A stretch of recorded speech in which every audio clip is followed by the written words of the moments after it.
네, 10월 26일에 말씀 교제를 시작하겠습니다. 주님 우리의 목자가 되시고 또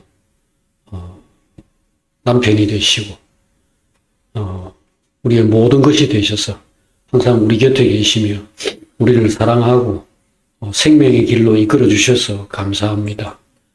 하나님께서 이 아들의 자리를 우리에게 주셔서 이 그리스도를 머리로 하고 그리스도를 맏형으로 이렇게 모시고 그를 닮아서 하나님을 기쁘시게 하는 영광스러운 사람을 우리에게 살게 하셨으니 하나님 우리가 실로 하나님의 자녀가 되어서 하나님처럼 거룩하고 진실하고 또 사랑이 충만한 그런 사람이 되기를 간절히 원합니다. 하나님 말씀을 들으면서 그걸 되새기면서 우리 안에 그러한 뜻이 분명해지고 또 그렇게 살아갈 수 있는 힘이 생길 수 있게 되기를 원합니다. 오늘 하나님 말씀을 듣는 모든 사람들 안에 성령이 충만하여서 모든 말씀을 잘 알아듣고 깊이 받아들이고 그렇게 말씀이 우리에게 가르치고 있는 그 인생을 평생 살아갈 수 있도록 역사해 주시옵소서. 예수님의 이름으로 기도합니다. 아멘. 네, 하나님 말씀 사무엘하 19장 8절입니다.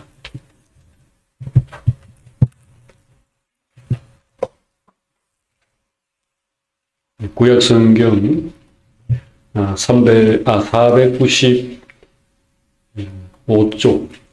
495쪽에 사무엘하 19장 8절부터 15절까지 한번 번갈아 읽겠습니다.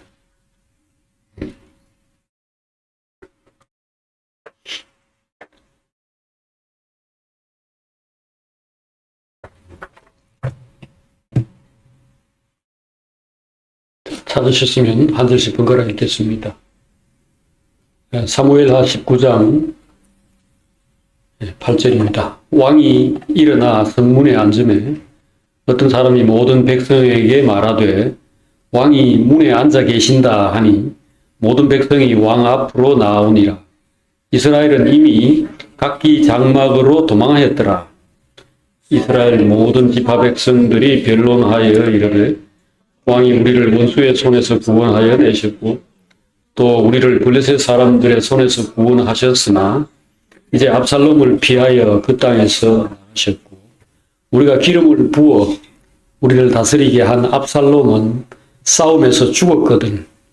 이제 너희가 어찌하여 왕을 도로 모셔올 일에 잠잠하고 있느냐 하니라. 다윗 왕이 사독과 아비아달 제사장에게 소식을 전하여 이르되 너희는 유다 장로들에게 말하여 이르기를 왕의 말씀이 온 이스라엘이 왕을 왕궁으로 도로 모셔오자 하는 말이 왕께 들렸거늘 너희는 어찌하여 왕을 궁으로 모시는 일에 나중이 되느냐. 너희는 내 형제요 내 골육이거늘 너희는 어찌하여 왕을 도로 모셔오는 일에 나중이 되리요 하셨다 하고 너는 또 아마사에게 이르기를 너는 내 골육이 아니냐.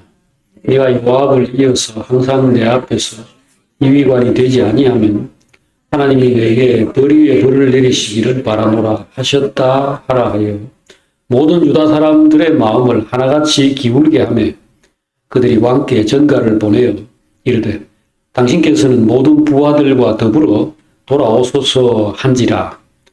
왕이 돌아와 요단에 이르매 유다 족속을 왕이 맞아 요단을 건너가게 하고 길갈로 오니라. 아멘.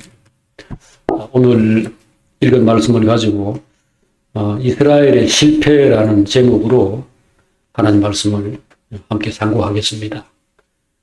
압살롬은 다윗의 자리를 탐내어서 다윗을 축출하고 반란을 일으켰죠. 반역을 했습니다. 그렇게 해가지고 다윗의 군대와 전쟁을 했는데 패배해가지고 압살롬이 결국은 죽었죠. 압살롬이 죽었다는 이 소식을 다윗이 이제 들었을 때 보통 사람들이 그 상식적으로 생각하는 것과는 완전히 다른 반응이 나왔죠.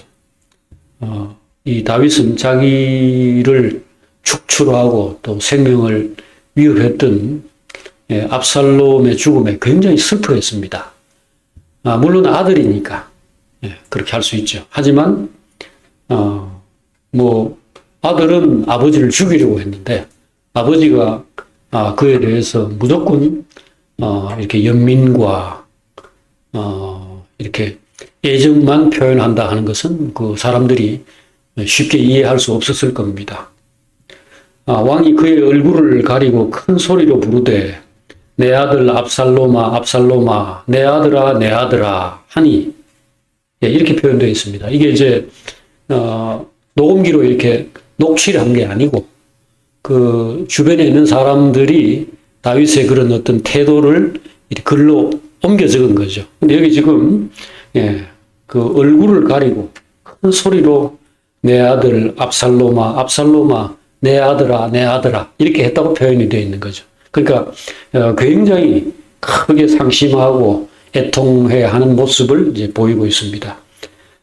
이것을 본 그 다윗의 가장 이제 측근이라고 할 수 있는 그의 부하 군대 장관 요압이 다윗에게 들어가서 이렇게 얘기를 합니다. 왕께서 오늘 왕의 생명과 왕의 자녀들의 생명과 처첩과 비빈들의 생명을 구원한 모든 부하들의 얼굴을 부끄럽게 하셨습니다. 이렇게 말을 하죠.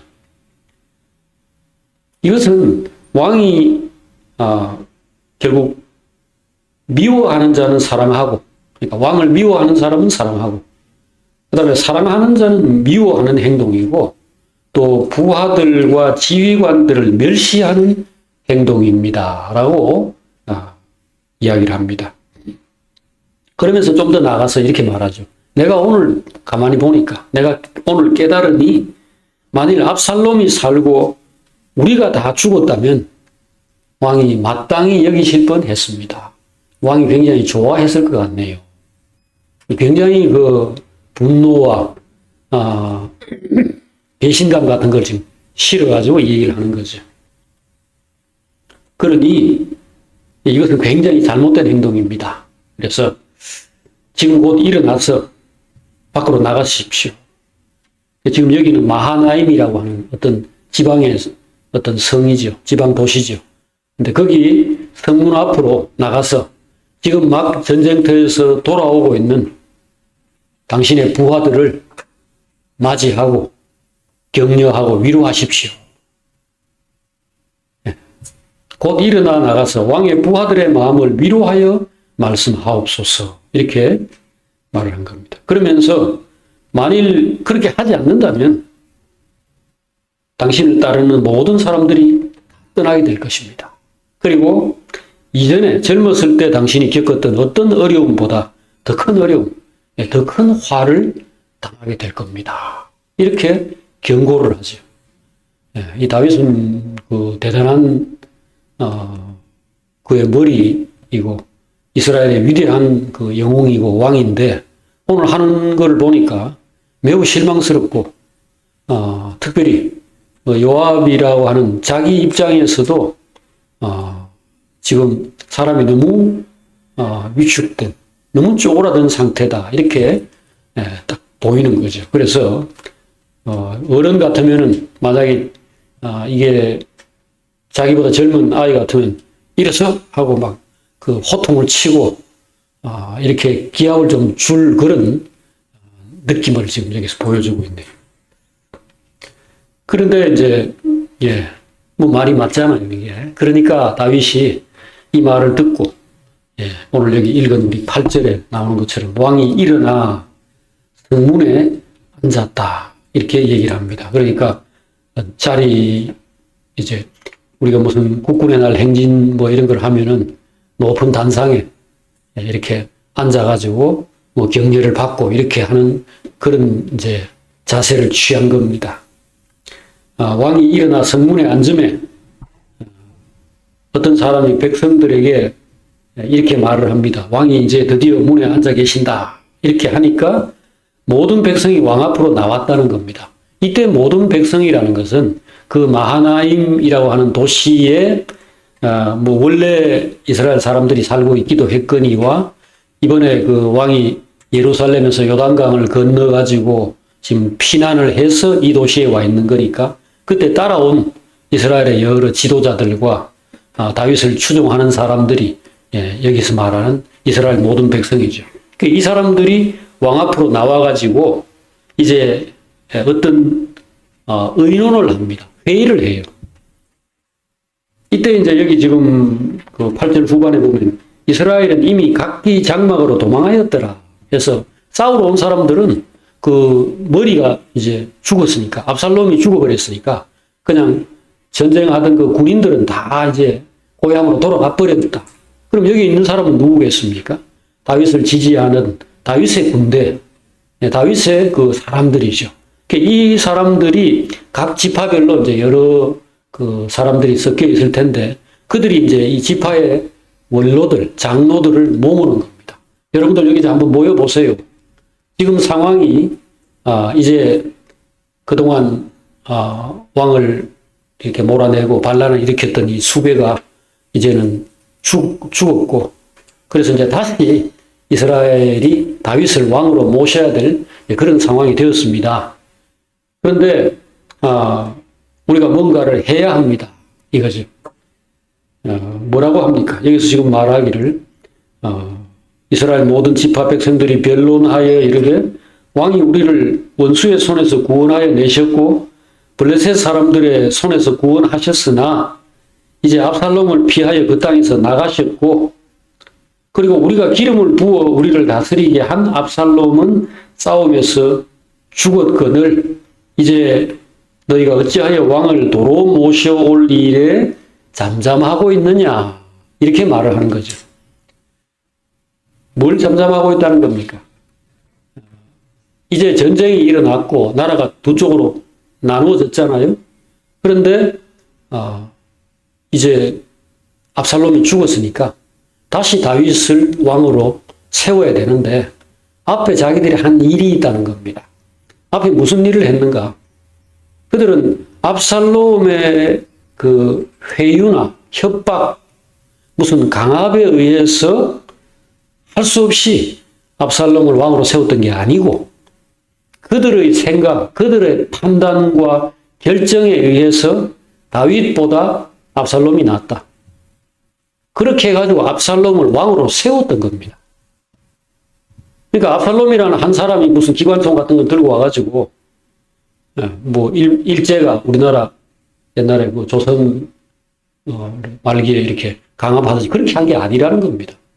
엄연히 다윗이 있고 압살롬이라는 사람은 다윗의 아들로 있는데 압살롬이 사람들을 뭐 회유를 하고 설득을 했든 어쨌든 간에 그 말을 듣고 다윗을 몰아내고 압살롬은 이제는 왕으로 세워야겠다. 다윗을 압살롬으로 바꿔야 되겠다. 한 사람들은 이스라엘 백성들이라는 거죠. 이스라엘 백성들이 그렇게 해서 힘을 실어서 압살롬이 반란에 성공한 겁니다. 그리고 공식적으로 기름을 부어서 왕으로 세웠어요. 어떤 사람이 어느 날 갑자기 올라와가지고 지금부터 내 말 안 들으면 죽는다. 이렇게 한 게 아니고 자기들이 압살롬을 왕으로 세운 겁니다. 그러니 이런 상황에서 아무 정리도 안 하고 그냥 슬그머니 다윗이 다시 왕이 될 수는 없는 겁니다. 이 결론으로 말하면은 어떤 부부가 헤어졌는데 그냥 뭐 우리 따로 삽시다 이렇게 해가지고 별거를 한 게 아니고 이제 확실하게 법적으로 이혼을 해버린 겁니다. 근데 나중에 살다 보니까 뭐 다시 그립다 해가지고 산다면은 그냥 슬그머니 방으로 들어가면 되는 게 아니고 다시 혼인을 해야죠. 이것은 공식적인 겁니다. 그래서 여기 장로들이 모여가지고 비록 뭐 지금 압살롬이 죽고 이제 다시 다윗을 이제 세워야 되는 그런 상황이 됐지만 형식과 절차가 필요한 거예요. 그래서 여러분들 적극적으로 이 말을 하세요. 우리가 지금 보니까 우리가 잘못 생각했습니다. 압살롬이 아니고 당신이 하나님의 뜻이고 당신이 더 나은 왕인데 우리가 그때 잠시 현혹되어서 내가 딴 남자에게 갔습니다. 딴 여자에게 갔습니다. 그렇게 이야기를 해야 돼요. 이야기를 하고 사과하고 풀고 이걸 해야 된다. 여기서 지금 하는 얘기가 그겁니다. 그러니까 당신들이 그렇게 했다면은 지금은 어떤데요? 다윗이 당연히 물을 만하죠. 그럴 때에 그들이 이제 반성합니다. 죄송합니다. 그 이스라엘이 다윗을 버리고 압살롬을 지지해서 새로운 왕으로 세운 것을 반성하고 돌이킨다는 차원에서 다윗을 지지하고 옹호하는 입장을 공식적으로 천명해야 한다. 이게 요 장로들의 의견이었죠. 그래서 그렇게 하겠다고 이제 그 사람들이 이제 결의를 한 겁니다. 근데 그 말을 이게 지금 다윗 앞에서 거의 다윗이 듣는 자리인지는 모르지만 그 백성들이 다윗에게로 나온지라라고 했거든요. 그 나와가지고 자기들끼리 변론을 했다는 거죠. 뭐 이렇다 저렇다 반대하는 사람도 있었겠죠. 변론이라는 것은 논쟁이니까. 그런데 전체 의견이 결국은 이제 다윗밖에 없지 않냐. 그러니까 뭐 이전에 압살롬이 좋았다 하더라도 지금은 다시 당신밖에 없습니다. 또는 당신이 더 나아요. 이렇게 말을 하기로 한 겁니다. 다 인간들이죠. 그럴 때 이 말을 들은 그 다윗이 뭔가를 지시를 합니다. 자기의 가장 신뢰하는 그 측근인 사독과 아비아달이라고 하는 두 제사장을 불러가지고 당신들 가서 유다 지파 사람들에게 먼저 그런 작업, 그런 일을 하라고 전달하시오라고 하죠. 뭐라고 합니까? 다른 지파 사람들이 다윗의 그 지지서는 이거 하기 전에 당신들이 먼저 나서라 이겁니다. 밑에 이렇게 되어 있죠. 왕의 말씀이 온 이스라엘이 왕을 왕궁으로 도로 모셔오자 하는 말이 왕에게 들렸거늘 너희는 어찌하여 왕을 궁으로 모시는 일에 나중이 되느냐. 이게 유다 지파 사람들에게 하는 얘기죠. 다윗이 그렇게 말합니다. 너희는 내 형제요 내 골육이거늘 어찌하여 왕을 도로 모셔오는 일에 나중이 되리요 라고 말을 합니다. 그러니까 자기 고향 사람, 영남 사람, 뭐 호남 사람 이게 찾아가 가지고 당신들 먼저 나서 가지고 나를 지지하고 이렇게 붙잡아야지 왜 꾸물거리고 있느냐 이런 얘기를 하는 거죠. 그렇게 전하라고 얘기를 합니다. 그리고 이제 한 걸음 더 나가서 너희는 또 아마사에게 이르기를 너는 내 골육이 아니냐. 네가 요압을 이어서 항상 내 앞에서 지휘관이 되지 않으면 하나님이 내게 벌을 내리기를 바란다. 이런 말을 합니다. 이 아마사라는 사람이 누구죠? 아마사는 압살롬의 군대 장관입니다. 지금 금방 전쟁했던 그 상대 지휘관이에요. 우리 남한에서 무슨 어떤 장군이 그 예를 들어서 6.25 전쟁터에 뭐 이렇게 총지휘관이 있고 그다음 북한에서 그 인민군 총지휘관이 있는데 전쟁이 끝났습니다. 근데 북한이 졌어요. 지고 우리가 이겼는데 우리 군대 장관이 그러면 영웅이고 구국의 영웅 뭐 이렇게 칭송받고 영광을 얻어야 될 거 아닙니까? 요압이 그런 사람이에요. 요압이 다윗의 군대 장관인데 이 사람을 밀어내고 저쪽에 진 군대의 군대 장관 아마사를 앞으로 영원히 군대 장관으로 세우겠다. 이런 얘기를 지금 한 겁니다. 이 사람이 돌았나 하고 아마 주변의 모든 사람들도 이상하게 생각했을 그런 결정이죠. 자, 오늘 우리가 이스라엘의 실패라는 제목으로 지금 말씀을 나누려고 하는데 여기 핵심 주제가 핵심 내용이 이것과 관련되어 있습니다. 지금 다윗은 왜 이런 말을 하고 이런 행동을 하는가? 그만큼 이스라엘이 지금 다윗을 충분히 이해하고 지지하고 따르고 했어야 할 하나님의 백성인데도 전혀 그렇지 않다는 겁니다. 그래서 지금 우리가 예를 들어서 남북한에 전쟁을 했다. 근데 뭐 우리는 분단 휴전이 되었고 전쟁이 끝나지도 않았고 북한은 북한대로 그 뒤로 지금까지 뭐 거의 7, 80년간 이렇게 그대로 있고 우리도 그대로 있는 거잖아요. 근데 이게 만약에 그때 통일이 되었다면 자, 그 다음 문제는 북한에 있는 사람들 총칼을 겨누고 서로 죽이고 감정이 극도로 고조된 이 절반의 우리 민족을 어떻게 할 것인가 하는 문제가 남았을 겁니다. 지금 다윗의 경우에 이스라엘에서 자기를 적극 지지하는 사람들 유다 지파밖에 없어요. 근데 유다 지파는 아무리 큰 지파라 하더라도 12분의 1입니다. 실제로는 그 유다 옆에 베냐민, 시몬 지파 이런 것들이 결속되어서 유다와 그냥 한 묶음이 되어 있고 이러니까 아마 이스라엘 안에서 숫자나 이런 걸로 치면 한 4분의 1, 3분의 1? 그 정도의 세력을 가졌다고 할 수도 있겠죠. 하지만 그래도 저쪽이 훨씬 큰 쪽입니다. 근데 그들이 근본적으로 다윗을 지지하고 따르지 않는다는 겁니다. 이게 문제예요. 그래서 지금 적장을 안으려고, 그 적장인, 우리 뭐 6.25 때 같으면은 남일, 무슨 최용건, 북한의 그 군대 핵심 장군들을, 우리 국방장관이나 참모총장 이런 거로 임명한 꼴입니다.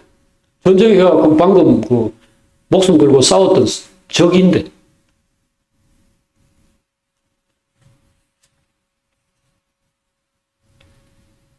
아마사는 이제 압살롬이 그의 군대 장관으로 삼은 사람이었는데 개인적으로 보면은 이 다윗의 누나의 아들입니다. 다윗의 조카죠. 그러니까 다윗이 아마사의 외삼촌이에요. 근데 그것은 요압도 마찬가지입니다. 요압도 다윗의 다른 누나의 아들입니다. 요압과 아비세, 아사헬 이 삼형제는 굉장히 뛰어난 장군들이었고 다윗에게 정말 목숨 바쳐 충성하던 그런 사람이죠. 근데 이 사람들을 제껴놓고 지금 아무리 혈육이 됐든 뭐가 됐든 간에 아마사를 항상 내 곁에서 나를 보조하는 지휘관이 되어라 이렇게 말을 했다는 것은 이 백성들 이스라엘 사람들의 마음을 얻기 위한 궁여지책이죠. 그리고 그만큼 이건 사실은 잘못된 결정이고 무리한 결정입니다. 이렇게 해서 나중에 실제로 이 아마사는 결국 요압에게 죽임을 당하죠. 그러니까 이런 행동을 불러일으킨 거나 마찬가지예요. 사실 다윗이 셰바의 반란 때에 그를 죽여버리잖아요. 아마사가 그 셰바의 반란을 지휘하는 총지휘관으로 임명돼가 왜냐하면 군대 장관으로 이제 임명이 됐으니까. 근데 자기 밑에서 정말 싸움에서 이겼고 자기를 위해서 평생 헌신해온 요압은 갖다 내버려버리고 그러니까 요압이 딱 보고 있다가 아마사를 암살해버리죠. 그러니까 분명히 이것은 잘못된 결정이라고 일단 볼 수밖에 없습니다. 왜 그랬는가? 그때 다윗의 마음이 그만큼 절박하고 약했다. 이게 첫째 이유겠죠. 백성들이 지금 일단 반란을 일으켜서 다수의 백성들이 다윗을 몰아냈어요. 그러니까 이전에 다윗이 얼마만큼 대단한 일을 하고 그래서 나라를 구하고 주변 모든 나라들을 정복하고 이스라엘을 영광의 자리에 올려놓고 또 오랫동안 블레셋이나 여러 나라들에 의해서 이스라엘이 시달렸는데 평화를 가져다 줬잖아요. 그러니까 다윗이 정말 위대한 사람이고 우리에게 은인이다. 백성들이 그걸 다 알아요. 아는데도 지금 다윗을 몰아내고 압살롬을 새 왕으로 세웠다는 게 현실이잖아요. 그러면 우리가 오늘 공부할 내용, 오늘 우리가 진지하게 생각해 봐야 될 내용이 뭐겠는가요? 왜 그랬을까 이거죠. 왜 그랬을까? 이 사람들이 다윗을 모르는 사람들인가? 아니요. 심지어 다윗의 적 중의 적이라고 할 수 있는 블레셋 사람들조차도 이때라는 사람 지난번에 우리 이야기 나눴던 기억하십니까? 거기에 600명이나 되는 부하들을 끌고 귀순해가지고 다윗 밑에서 지금 장군하고 있어요. 이번 이 전투에서 요압 3분의 1, 요압의 동생인 아비새 3분의 1, 그 다음에 그 블레셋 사람 이때 3분의 1, 그렇게 군대 장관을 삼아가지고 전투에 임했던 그 이때가 남의 나라 사람인데도 다윗이 얼마나 위대하고 얼마나 또 싸움만 잘하는 게 아니라 인간적으로 출중한 사람이다. 이거를 알고 있단 말이에요. 그리고 이스라엘 사람들이 그걸 모를 리가 있습니까? 그런데도 불구하고 반란을 일으킨 압살롬에게 압살롬을 지지하고 함께하고 다윗 군대와 전쟁까지도 벌였던 것이 이스라엘입니다. 자, 오늘 뭐 우리가 그 부분을 생각하고 가는 건데, 먼저 지금 다윗이 여기서 아마사를 장군으로 세운 데 또 다른 한 이유가 있다는 것을 우리가 살펴볼 필요가 있습니다.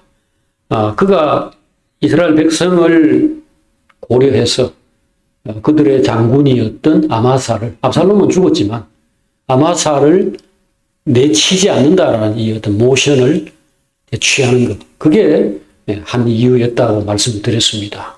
그리고 그때 그만큼 다윗이 그런 거를 뭐 고려하나 이렇게 생각한다면은 하나님만 믿고 과거에 그야말로 좌고우면하지 않고 앞으로만 직진하던 사람에는 조금 걸맞지 않는 행동이라고 느껴지죠.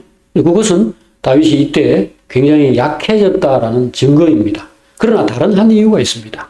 요압을 몰아내고 아마사를 자기의 군대 장관으로 삼은 데에는 개인적인 감정도 있었다는 겁니다. 그게 뭡니까? 바로 압살롬 죽이지 말라고, 싸우더라도 압살롬을 살려서 데려와 달라고 특별 당부를 했거든요. 요압에게. 요압과 아비새 이때 이 1군단, 뭐 1군 사령관, 2군 사령관 이렇게 있던 그 사람들을 불러가지고 특별히 이 당부를 했죠. 내 아들 압살롬을 죽이지 말고 관대하게 대해달라 그랬죠. 그 이유는 하나는 아들이기 때문에 애틋해 하는 마음, 또 이거 내 잘못이다. 우리 지난주까지 함께 생각했던 그 측면이 있지만 다른 한 측면도 있습니다. 그게 뭔가? 바로 정치적인 배려입니다. 압살롬은 이스라엘에서 자기를 적극 지지하지 않고 뭔가 다른 것을 요구하는 많은 이스라엘 백성들의 대표자였거든요. 다윗이 위대한 걸 모르는 사람은 없다고 했습니다. 제가 조금 전에 그걸 강조했죠. 하지만 위대한 것만 가지고 되는 건 아니라는 겁니다. 그럼 뭐? 예수님하고 우리가 만약에 같이 산다면 어떨까요? 예수님이 우리 남편이고 우리 아버지라면 우리가 그분과 같이 산다면 어떨까요? 만약에 여러분들이 선택할 수 있다면 다른 이 세상에 멋진 남편들이 쭉 있는데 예수님하고 같이 살겠는가? 라고 묻는다면 여러분들이 도장을 찍겠는가? 혼인에다가 그 선택할 것인가? 쉽지 않을 겁니다. 함께 산다고 하더라도 도망가려고 할 가능성이 상당한 정도로 있을 겁니다. 왜냐하면 우리가 육신을 가졌기 때문이죠. 선생님 같은 분, 교과서 같은 분, 좋죠. 술도 안 먹고 담배도 안 피우고 노름도 안 하고 뭐 욕도 안 하고 항상 옳고 항상 성실하고 항상 바르고 좋아요. 좋은데 내가 그런 사람이 아니라는 거예요. 나는 때로 농땡이도 피우고 싶고 때로는 뭐 즐기고 싶고 놀고 싶고 재미도 보고 싶고 그런 사람이라는 거죠. 다윗도 그런 사람이에요. 그러니까 바세바 일 같은 게 벌어지지 않습니까? 하지만 기본적으로 다윗은 하나님의 마음에 그 사람입니다. 하나님의 마음에 맞는 사람이라고. 그는 자기가 어떠한 사람이고 어떤 필요가 있고 자기 서 있는 자리가 비록 땅에 발을 붙이고 있는 인간으로 서 있지만 한편으로 하늘의 시민이고 하나님의 나라에 발을 붙이고서 하늘의 생각을 하고 하늘의 말을 하고 있는 사람이라는 거죠. 하나님의 언약, 하나님의 말씀, 하나님의 나라. 이게 다윗의 기반입니다. 이걸 가지고 나라를 다스리겠죠. 그러니까 압살롬이 백성들에게 더 인기를 얻었던 겁니다. 압살롬은 일단 잘생기고 또 사람들의 마음을 헤아려서 그것을 읽고 백성들의 그 필요가 뭔가, 욕망이 뭔가, 요구가 뭔가 이걸 읽고 맞추어 줬다고 되어 있죠. 요 앞에 14장, 13장 이쪽을 보면은 압살롬이 어떤 작업, 어떤 공작을 했는가가 나와 있죠. 그래서 여자의 마음을 잘 맞추는 이런 꽃제비 같은 사람처럼 맛있는 거 사주고 자기가 최고야, 뭐 이쁘다, 오늘 뭐 머리가 바뀌었네, 뭐 어떻게 다 알아맞추고 다 관심 가지고 그런 것들 말하는 것마다 딱딱 이 사람은 정말 여자를 깊이 이해하는구나, 내게 관심이 있구나, 좋아하죠. 결혼하고 나면은 별 볼 일 없어요. 그럴 때는 우직하고 성실하고 변함없이 꾸준히 사랑해주는 사람이 훨 낫겠죠. 하지만 지금은 압살롬이 다윗보다도 더 마음을 얻었다라는 것이 현실이죠. 그래서 다윗은 그러한 백성들 때문에 사실은 크게 신경을 쓸 수밖에 없었습니다. 다윗은 일단 이스라엘 백성들에게 한편으로는 신뢰를 잃어버린 이 아픈 과오가 있죠. 바세바의 사건이라고 하는 것은 단순한 것이 아니고 그동안 계속해서 하나님의 언약, 하나님의 말씀, 정의, 사랑과 질서 이런 것들을 표방하던 그에게 결정적인 타격을 입혔죠. 제가 지금 형제들에게 늘 그런 말씀을 흉내내고 있잖아요. 저도 그렇지 못한 사람인데 그냥 이 길로 갑시다. 이게 옳지 않습니까? 여러분도 그렇게 생각하지 않습니까? 제가 이제 그렇게 설득하면서 의의 길로, 생명의 길로 나가자고 지금 외칩니다. 근데 제가 뒷구멍에 어떤 딴 여자를 하나 숨겨놓고 있다든지 뒤에서 뭐 호박씨를 계속 까고 앉았다. 그거 알려지면 어떻겠습니까? 다음 주부터 여기 서지 마라 그러겠죠. 당신의 말을 듣고 싶지 않다. 그건 제가 생활에서 99%는 말씀대로 살고 진실한 길로 살려고 안 그래도 어려운데 고생하고 그야말로 고행을 하면서 이까지 왔을지라도 단 1%, 0.1%라도 그것과 반하는 것이 나타나면은 그들이 억울하게 느껴지는 겁니다. 당신만 옳고 우리는 마치 매일 죄인처럼 그렇게 힘들게 이까지 왔는데 그게 뭐냐? 그러니까 그게 꼭 다윗을 싫어하거나 다윗을 미워해서가 아니라 자기들의 싸움에서 우리 너무 힘들게 지금 싸우고 있는데 힘 빠진다. 그 얘기가 되겠죠. 그러니까 이게 참 어렵죠. 다윗의 이 삶이라는 게 정말 어려운 겁니다. 저야 뭐 여러분과 제가 뭐 다 비슷한 사람으로서 아예 우리가 그야말로 아랫도리 까고 뭐 화장실 가고 하는 것이 공유된 입장이었을지도 모르겠습니다. 하지만 다윗은 이스라엘 안에서 그런 위상이 아닙니다. 이 사람은 하나님의 아들이에요. 하나님이 직접 시편 2편에서 내가 내 아들을 오늘 시온산에 세웠다. 그렇게 말씀하시고 어린아이가 사자나 곰을 이기기도 하셨고 10대 청소년이 상대의 골리앗이라고 하는 이건 마치 무슨 꽃갱이나 망치 이런 거 들고 저쪽에 포크레인하고 싸우는 것도 그 이겼다는 거예요.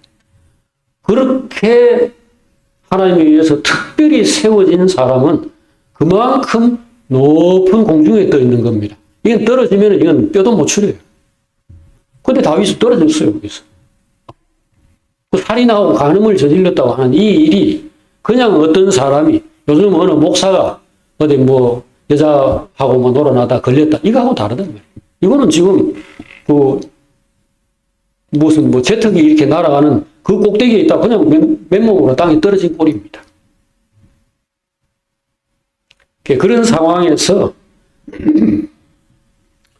이스라엘 사람들은 다윗의 그 실수 때문이 아니고요. 그 잘못 때문이 아니라 이제 좀 살았다. 우리 그 완벽하다고 하던 남편 그 사람이 죽었다. 그 사람이 도망갔다. 그러면 좋아하지 한편으로. 압살롬이 등장했을 때 이스라엘 사람들은 환영했다는 겁니다. 거기에 다윗의 어려움이 있고 하나님의 어려움이 있는 겁니다. 이스라엘 사람들 중에 다수가 다윗을 불편하게 생각했다. 이게 오늘 핵심입니다. 여러분과 저도 마찬가지예요. 자녀들은 한 11, 6살? 이 정도 되면은, 그 다음에 이제 세상에서 제일 불편하고 부담스럽고, 싸우고 싶은 대상이 부모예요, 부모. 그전에는 힘도 없고, 뭐 아는 것도 없고, 그러니까 전적으로 의존하고, 항상 우리 아빠가 최고, 우리 엄마가 최고, 이렇게 생각하다가, 이게 이제 머리가 굵어지면서, 아니네. 모든 것을 심지어 거의 부정하게 되는 자리로 들어가다가, 그리고 이제 뭐 20세가 넘고, 요즘 같으면 뭐 한 30세 정도를 볼까요? 그렇게 되면은 집을 이제 떠나서, 이제 독립적인 생활을 하게 되는 거죠. 싫어져서 떠나는 겁니다. 간단히 말하면은, 자녀가 부모를 떠나는 것은 더 이상 그 밑에서 그의 지도를 받고 지휘를 받고 이렇게 하면서 살 수 없는 상황에서 떠나가는 겁니다. 그건 정상이에요. 이스라엘 사람들도 그런 불편함, 부담이 있었던 거죠.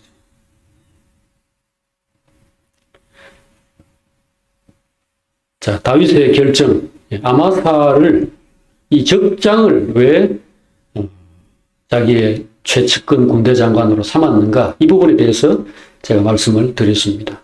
한편으로는 내 아들 좀 살렸다고 불쌍히 좀 여겨달라. 이게 신앙적인 배경이 있잖아요. 이게 지금 다윗은 그 내 잘못 때문이다. 그래서 용서하고 관대하게 품는 어떤 그런 마음이, 그게 압살롬이 아니었다 하더라도 그랬을 겁니다. 그런데 요압은 그것을 물리쳐버렸죠. 그래서 그 자리에 현장에서 부하들이 주저하고 있는데 막 달려가가지고 심장을 찔러서 죽여버렸죠. 요압은 왜 압살롬 죽였을까요? 오늘 우리가 여러 사람들의 그 마음을 이렇게 지금 헤집어 보게 되는데, 다윗이 지금 아마사를 군대 장관으로 삼았다. 이것도 쉽게 이해하기 어려운 일이지만, 요압이 왜 압살롬을 그렇게 죽이지 말라고 당부를 받았는데도 그렇게 죽였는가? 첫째는 물론 그가 반역자였기 때문이죠. 그것도 자기 아버지를 그 은혜를 베풀고 참 모든 그 영광의 이 배경이 되는 그 다윗, 그 아버지를 죽이려고 한 자였으니까, 요압은 다윗의 충신이니까 당연히 그거 싫고 밉겠죠. 하나님이 이스라엘 가운데 이 다윗이라는 사람을 분명한 뜻을 가지고 세워가지고 이스라엘을 구원했고 위대한 새로운 세계를 열어가고 있는데, 그 다윗을 감히 죽이려고 하다니. 이거 당연히 첫 번째 이유죠. 그러나 두 번째 이유는 이것과는 상반되는 것처럼 보이는 또 다른 문제가 있습니다. 그게 뭐냐 하면은, 압살롬이 자기의 군대 장관을 선발할 때, 자기 편의 그 싸움의 대장을 선발할 때 요압을 배제하고 아마사를 군대 장관으로 세웠다는 겁니다. 왜 그랬을까요? 우리가 그건 자기 마음이지 무슨 상관이냐 싶지만 그렇지 않습니다. 앞에 압살롬은 요압을 굉장히 신뢰했어요.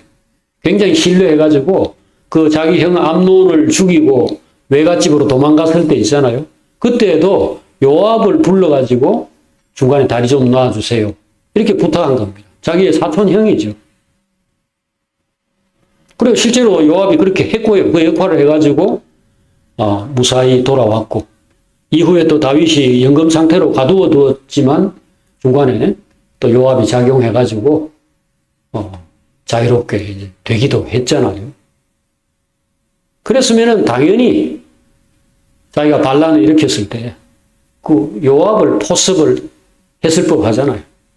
형님 저 좀 도와주세요. 이스라엘이 거의 실권자니까. 그런데 그를 배제하고 힘도 없는 아마사를 자기의 군대 장관으로 택한 겁니다. 아마 요압에게 자리를 제안했다 하더라도 요압이 거절을 했을 거예요. 압살롬은 다윗을 이기지 못한다. 이걸 그는 뚫어보고 있었고 알고 있었을 테니까요. 그리고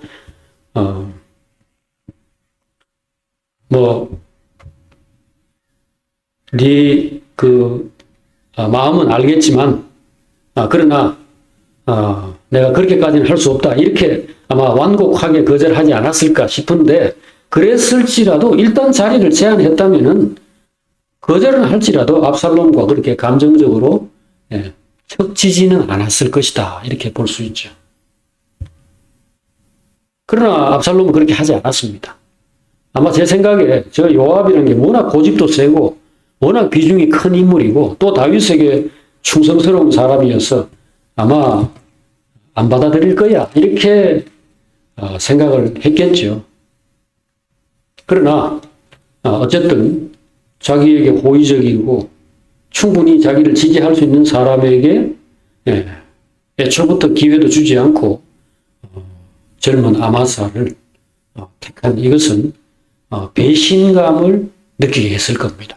내가 그동안 그렇게 자기를 도와줬는데 지금 자기가 왕이 되려고 생각하는 것 같으면 나한테 적어도 의논이라도 하고 도움이라도 구했을 텐데 저렇게 하다니 이제 자기가 힘을 얻고 이러니까 나를 부담스럽게 생각하고 불편하게 생각해서 밀어내는구나 이렇게 생각을 하고 압살롬에게 악감정을 가졌을 겁니다. 그러나 중요한 것은 압살롬의 이 반역이라는 게 아까 말씀드린 대로 이스라엘 백성의 마음의 최종적인 표현이다라는 겁니다. 백성들의 마음이 하나님을 불편하게 생각하고 율법이나 정의에서 멀어져서 어떻게든지 그냥 편하게 살고 그냥 욕망대로 살고자 하는 이것이 다윗 비슷하면서도 바로 다윗과 다른 점 백성들의 마음을 읽고 헤아리고 맞추려고 하는 다윗의 아들에게로 간 겁니다. 예수님하고 그 다음에 마음에 드는 그런 고재비 같은 남자하고 결합한 겁니다. 요거 결합하니까 한편으로 믿음직스럽고 한편으로 다윗의 모든 혈통을 물려받아가지고 정말 마음에 드는 사람인데 다른 한편으로 우리의 기호를 좀 더 만족시킬 수 있는 사람이다 라는 점에서 압살롬이 이스라엘 안에서 인기를 얻었던 겁니다. 백성들은 하나님보다는 보이지 않는 하나님보다는 눈에 보이는 힘과 부, 영광 이런 것들을 더 추구했습니다. 그걸 왕이 만족시켜 주기를 바랬던 것이죠. 이러한 것들은 이전에도 있었고 이후에도 나타납니다. 압살롬 때만 있었던 게 아니에요. 이전에는 언제 있었느냐? 사울 때에 다윗 앞에 왕 사울 때에 사울이 하나님으로부터 아말렉과 전쟁을 해라. 그리고 거기에 왕도 살려두지 말고 짐승들도 하나도 살려두지 말고 백성이고 뭐고 다 죽여서 완전히 하나님의 심판을 거기서 집행해야 된다. 이렇게 지시를 했죠. 근데 사울이 거기서 왕도 살려왔고 아말렉 왕 아각이라는 사람을 살려왔고요. 그 다음에 양떼, 소떼 이런 것들을 다 끌고 왔습니다. 그때 하나님이 사무엘 선지자를 통해서 왜 내 말을 안 들었느냐. 지금 이것은 단순히 정치적인 어떤 국제 무슨 무역이나 분쟁이나 이런 문제가 아니다. 이건 심판인데 아말렉을 완전히 전멸시켜야 되는데 왜 내 말을 안 들었냐? 강력하게 책망을 했죠. 그러면서 왕위에서 앞으로 하나님들을 버리셨다. 이렇게 선언을 했습니다. 그때 결국 사울이 처음에는 하나님께 제사를 드리는데 쓰려고 이 짐승들을 가져왔습니다. 이런 말을 했지만 나중에 실토를 하죠. 뭐라고 합니까? 사무엘상 15장 24절에서 이렇게 말을 하죠. 사울이 사무엘에게 이르되 내가 범죄하였나이다. 내가 여호와의 명령과 당신의 말씀을 어긴 것은 내가 백성을 두려워하여 그들의 말을 청종하였음이니이다.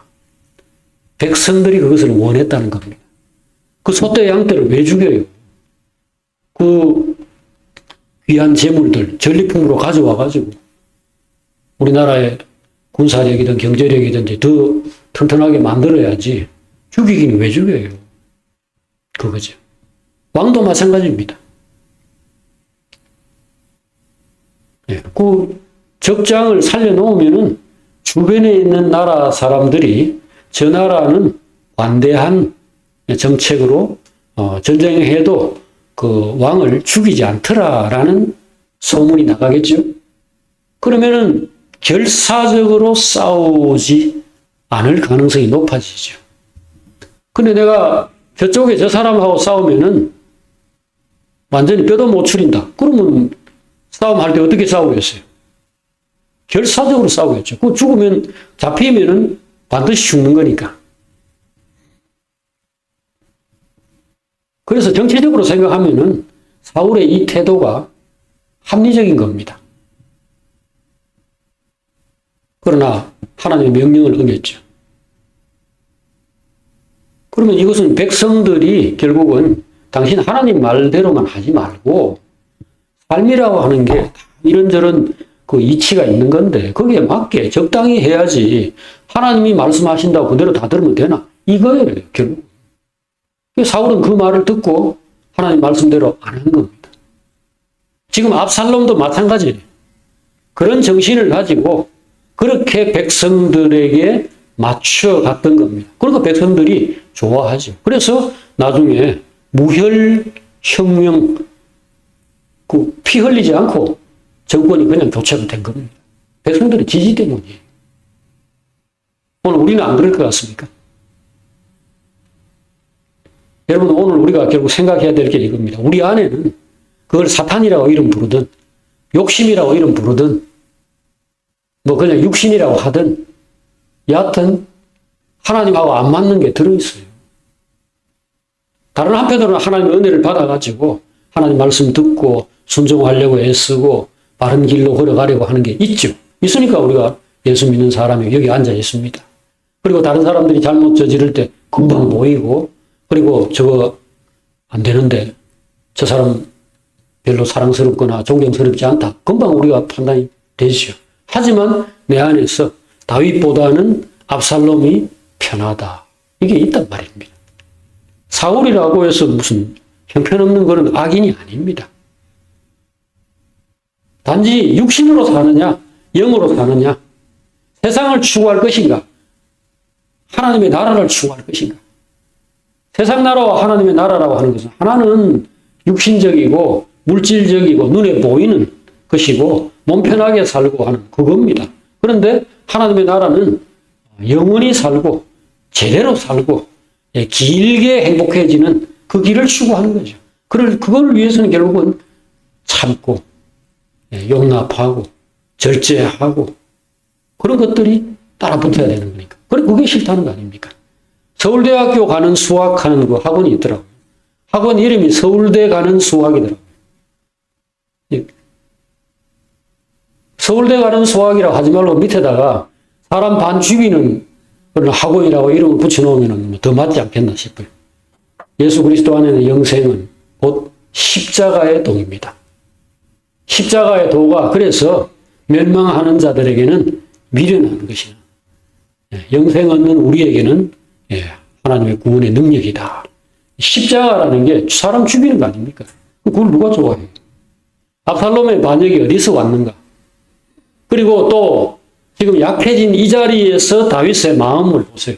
이 이스라엘 사람들이 자기를 지지할까 안 할까 이렇게 노심초사하고 있고, 그래서 아마사를 자기 손으로, 적장인데 방금 전쟁하던 그 사람인데 그 사람을 자기의 최측근으로 그렇게 영입하고, 그리고 자기 그 혈육인 유다 지파를 찾아가가지고 그 제사장들에게 그렇게 지시를 하잖아요. 가서 당신들 뭐 하느냐? 나의 본육이고 혈육인데 왜 꿈을그리고 있느냐? 빨리 지지 선언해라. 이래가지고 그들이 다윗을 다른 지파보다 앞장서가지고 다시 왕궁으로 돌리는 그 일을 하도록 작업을 하고 있는 모습을 지금 보여주고 있습니다. 그것이 인간입니다. 그래서 이 싸움이 참 힘든 싸움이고요. 가볍게 생각하시면 안 됩니다. 그리고 어느 누구도 실패하거나 약한 모습을 보일 때 조롱하지 마십시오. 다윗조차도 지금 이러고 있습니다. 나중에 다윗은 인구조사라는 걸 해요. 여기 지금 사무엘하 24장에 나오는 사무엘기의 끝 기사죠. 거기 인구조사가 뭡니까? 백성들이 우리가 지금 어느 정도의 힘을 가지고 있는지, 국력, 군사력, 경제력, 이거 좀 확인하고 싶다 이겁니다. 지금은 이걸 통계로 해가지고 전 세계가 매년 이 지표들을 이렇게 측정하고 발표하죠. GDP 순위. 한국은 뭐 지금 GDP 순위로 뭐 14위인가? 뭐 12위 이 정도.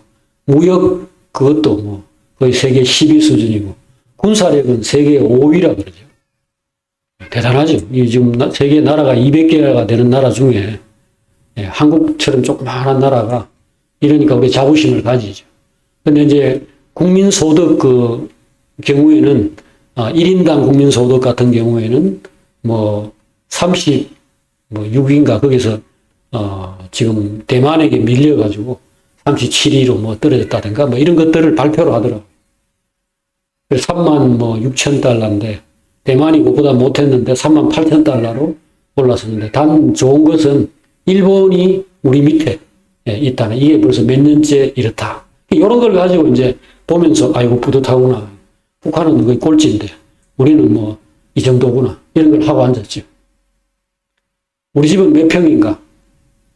내 차는 어떤 것인가? 내 통장에는 얼마가 들어있는가? 이런 것들 우리가 매일 생각하죠. 생각 안 하고 싶지만 생각하게 돼요. 내게도 그렇고, 다른 사람들이 보는 눈을 생각할 때 사람들에게도 의미가 있는 그런 것이 되죠. 그래서 결국 다윗이 인구조사를 하죠. 그때 이 지금 여기 나온 이 또 다른 주인공인 요압이 강력 반대하죠. 나는 왕의 나라가 번성하고 강하고 그렇게 훌륭한 나라로 영원히 서 있기를 누구보다도 간절히 바랍니다. 하지만 이건 하나님이 명백하게 싫어하는 것이고, 당신의 지금까지의 뭐랄까요, 캐릭터라 할까요? 당신의 그 어떤 정체라고도 할 수 있는 것이, 옛날에 전쟁해가지고 암몬이나 모압의 그 말들을 노획했을 때, 오늘날의 탱크와 같이 정말 그 의미 있는 그런 무기라고 할 수 있는 그 말에 발목에 힘줄을 다 끊었던 당신 아닙니까? 그렇게 해가지고 하나님을 어떤 물질이나 어떤 그 사람이나 돈보다도 더 크게 생각하던 당신이 오늘 어째서 이런 짓을 합니까? 그렇게 얘기를 하잖아요. 근데 다윗은 그 요압의 말을 듣고도 묵살하고 빨리 가서 시행해라고 그렇게 얘기하죠. 이것이 바로 이스라엘의 욕망이고 필요이고 요구였죠. 여러분과 제 안에 오늘 이게 있습니다. 없으면 이런 이야기는 남의 이야기. 팔이나 모기가 뭘 좋아할까 이런 걸 생각하는 거나 마찬가지겠죠. 우리는 우리 안에 한시도 힘에 대한 이 생각을 놓지 못합니다. 언제나 사람들을 보게 되고, 이스라엘 11지파는 나를 어떻게 생각하나. 언젠가 압살롬에 의해서 지금 반란을 일으키고 반역을 한 사람들이 언젠가 또다시 그렇게 하지 않을까. 합니다. 하지 않을 게 아니고 그의 예측대로 되어가지고 바로 요 다음 장 20장에 가면은 세바라는 사람이 반란을 또 일으키죠. 이런 것들 오늘 우리도 마찬가지입니다. 내가 남편이나 아내나 부모나 자녀나 직장의 상사들이나 이웃들과의 관계에서 항상 사람을 바라보고 사람을 의식하고 두려워하고 신경 쓰죠. 그럴 때 오늘 우리 역사의 교훈은 이것입니다. 지금 결국 압살롬은 죽고 다윗을 불편하게 생각했던 사람들은 도로 다윗을 지지하고 옹호하고 세울 수밖에 없었다는 겁니다. 왜? 내가 나의 왕을 시온산에 세웠다. 내가 내 아들을 오늘날 내가 너를 낳았다. 하나님이 다윗을 택하셨고 그를 통해서 자기의 뜻을 이루시고 자기의 나라를 세우려고 계획하셨기 때문입니다. 여러분과 저는 그런 면에서 아무것도 두려워할 필요 없습니다. 어떤 것들도 신경 쓸 필요 없습니다. 오직 하나님을 신경 쓰고 하나님 말씀에서 벗어나지 않을까. 하나님이 나의 힘이 되시고 나의 인생의 모든 배경이 되시는 여기에서 내가 헤매지 않도록 거기에서 벗어나지 않도록 그것만 신경을 쓰면 돼요. 여기도 지금 많은 정치적인 내용들이 나왔고 오늘 일부나마 다루었습니다. 왜 압살롬은 요압과의 관계가 그렇게 틀어졌는가? 또 왜 다윗은 요압을 버리고 아마사를 택했을까? 이스라엘은 왜 압살롬을 택했을까? 온갖 내용들, 많은 내용들이 있지만 결국은 다 인간의 내면에 있는 두려움, 불신앙, 그 두려움에서 욕심과 온갖 종류의 그릇된 선택들이 나와서 이러한 것들이 펼쳐진 겁니다. 그러니 하나님을 믿읍시다. 둘째 사망의 해를 받을 사람, 천국에 들어가지 못할 사람을 이야기하는 요한계시록 21장 8절에서 두려워하는 자들, 믿지 아니하는 자들, 그리고 살인자, 흉악한 사람들, 간음하는 사람들, 거짓말하는 사람들은 불과 유황으로 타는 못에 빠질 것이니 이것이 둘째 사망이다. 이렇게 묘사하고 있습니다. 안 믿는다는 것. 그 앞에 두려워하는 자라는 말이 나온 것을 기억합시다. 기도하겠습니다.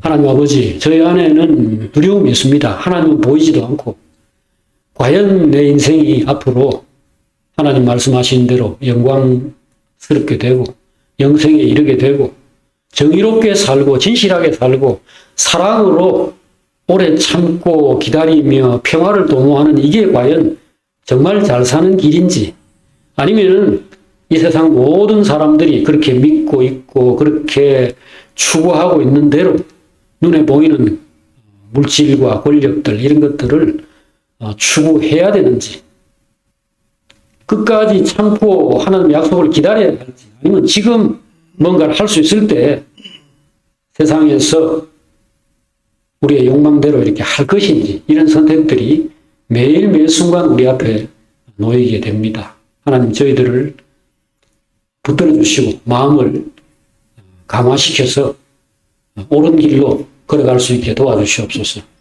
우리 안에